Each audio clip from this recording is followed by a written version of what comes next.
So we talked about a lot of the people during the modern days of the internet. So people like Aaron Schwartz, for example, and their impact on the internet now. But there were a lot of people as well, obviously, earlier on in the internet that made some pretty impressive contributions.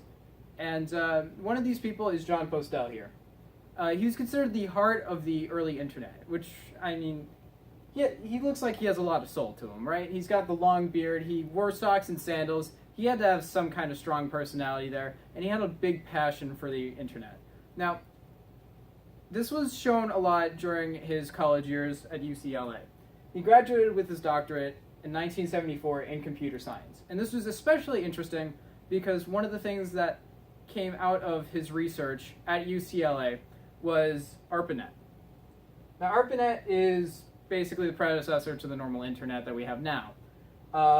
Doesn't have nearly as much of an extent as the modern internet has now, but this was pretty impressive. This is what you studied in college. This is what you're going to go into the workforce saying that you did.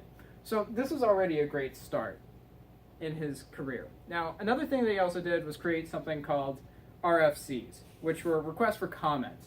And basically what this did was you would post things that looked like this onto the ARPANET at the time and say, hey, this is something that I need help with. Can you guys help me? And they would kind of just open source their projects in a way. And this was especially interesting because it allowed people to share ideas with each other. It allowed for people to come together and say, hey, I am not perfect. I need help with this project over here. Can you dude over there on the left that is staring off into space somewhere in this direction, can you help me with this project? Because I don't know what I'm doing. And they would say, sure, why not? I'll give you some help. And it would kind of be like a mini forum almost in a way. A very archaic form of a forum. It was cool. Now, Postel managed to write over 300 or 200 of these over a span of 3 decades, which is insane. Which goes to show how much he's really done for the internet. And this was over ARPANET, internet, FTP, and so on. And another thing, this is one of the biggest contributions that he has made out of everything that he's done. And this was called the IANA, Internet Assigned Numbers Authority.